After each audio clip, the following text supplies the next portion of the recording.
Imagine this. You wake up in the morning and reach for your phone. Another day, another scroll through social media, another reminder that your desires, the ones you've spent months, maybe years trying to manifest, still haven't shown up.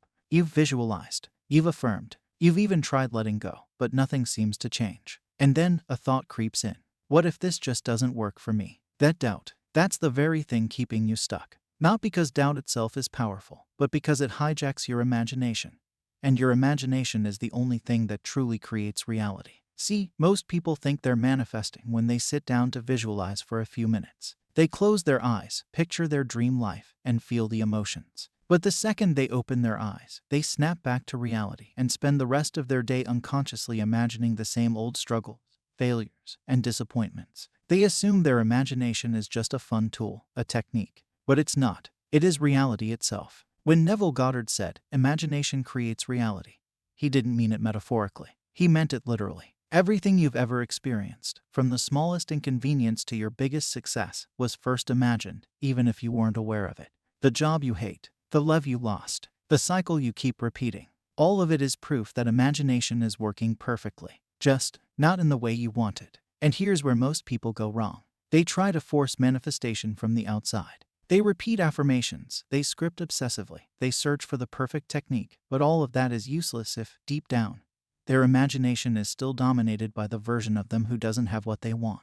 This is why you keep getting stuck. You visualize your dream relationship, but in your mind, you're still the person who gets ignored and rejected. You affirm wealth, but deep down, you still feel like money is hard to get. You script a new life, but the moment you stop writing, you slip back into the old story of struggle and waiting. That's the real reason your manifestations aren't working. It's not because you're doing it wrong. It's because you're doing it while still being the old version of yourself.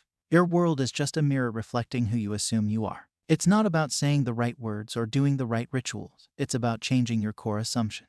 If you want love, you must see yourself as someone who is deeply loved, not someone trying to be loved. If you want wealth, you must assume yourself to be wealthy, not someone struggling to achieve it. If you want freedom, you must stop identifying as someone trapped by circumstances. The shift happens inside first, not when you beg the universe for a different outcome, but when you decide you already are the person who has it. When you stop reacting to the old reality and start living from the new one. This is why true manifestation isn't about effort. It's about becoming. When your imagination and your identity match, the world has no choice but to reflect it back. There's a story that reveals exactly how to shift your reality. A woman found herself heartbroken, convinced that the love of her life was gone forever. No matter what she tried, visualization, affirmations, even prayer, nothing worked. Days turned into weeks, then months, and yet there was no sign of change. She felt powerless, trapped in an endless cycle of longing and disappointment. Desperate for answers, she sought guidance. She explained how she had done everything right. She had visualized them together, imagined their happy moments, and even tried to convince herself that it was already done. But deep down, nothing felt different. The loneliness was still there. The aching absence of her lover was still the dominant feeling. Then, she was asked a question that changed everything. Have you really moved in your imagination?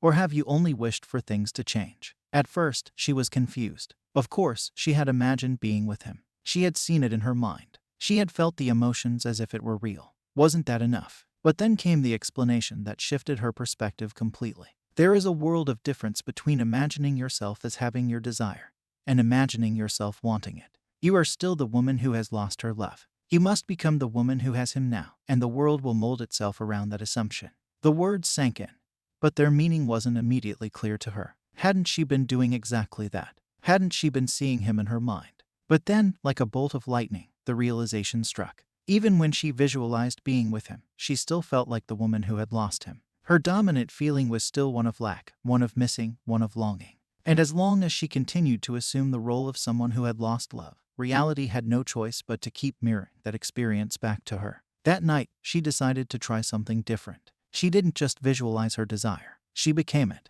Instead of picturing a future where he might come back, she stepped into the version of herself who already had him. She let go of the old story and fully embodied the feeling of love fulfilled. She felt the warmth of his presence as if he were there beside her. She imagined hearing his voice, feeling his arms around her, not as a distant possibility, but as a present reality. Most importantly, she no longer begged, hoped, or waited. She simply existed as the version of herself who was already in the relationship she desired. She carried herself differently, thought differently, and even moved through the world as someone who was already loved, already chosen, already secure. And then, something incredible happened. Within weeks, the impossible became possible. Out of nowhere, he reached out. The same man she had believed was gone forever suddenly reappeared in her life, as if drawn by some invisible force. He expressed regret, a longing to be with her again. It wasn't because she had chased him, manipulated events, or desperately tried to make it happen.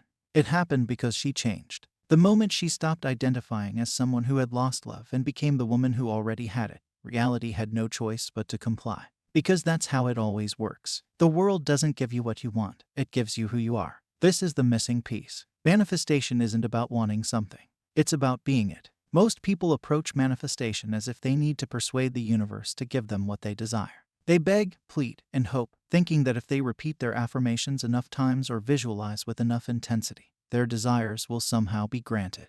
But this approach is fundamentally flawed. Because the truth is, you don't visualize to get your desire. You visualize to shift into the version of you who already has it. That's what actually bends reality. It's not about forcing things to happen.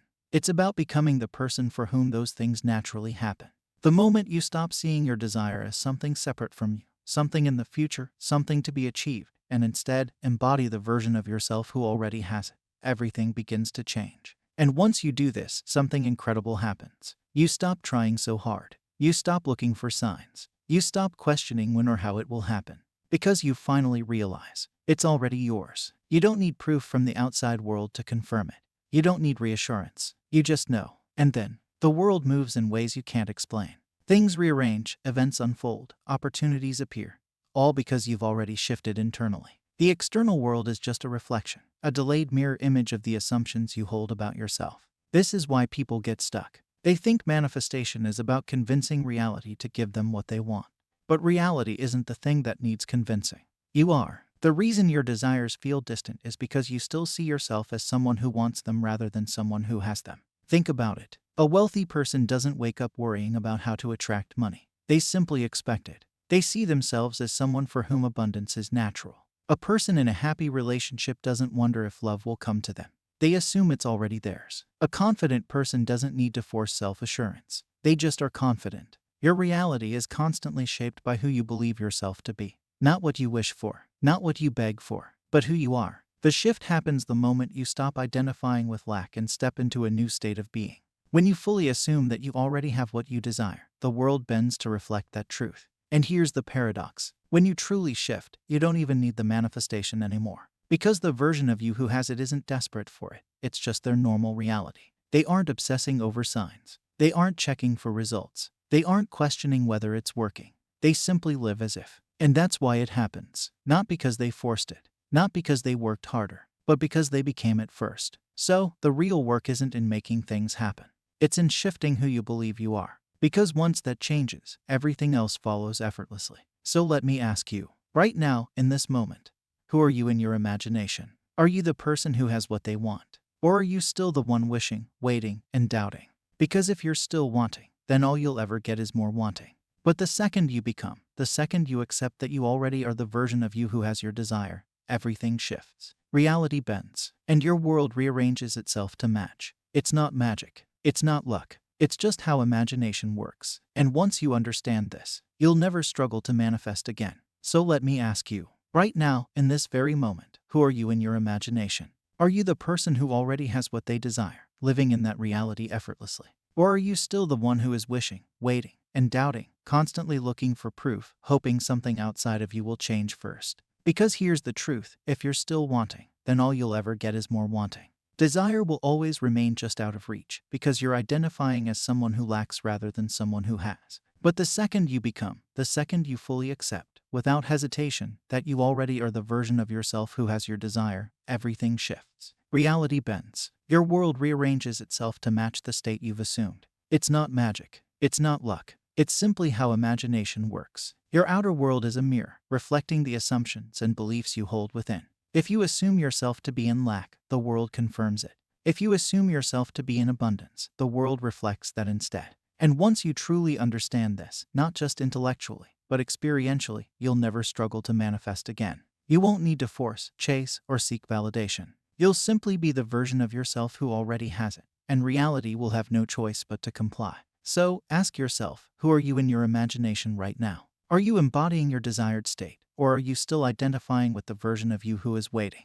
Drop a comment below and share what's one thing you're shifting into being today. Let's start the transformation now.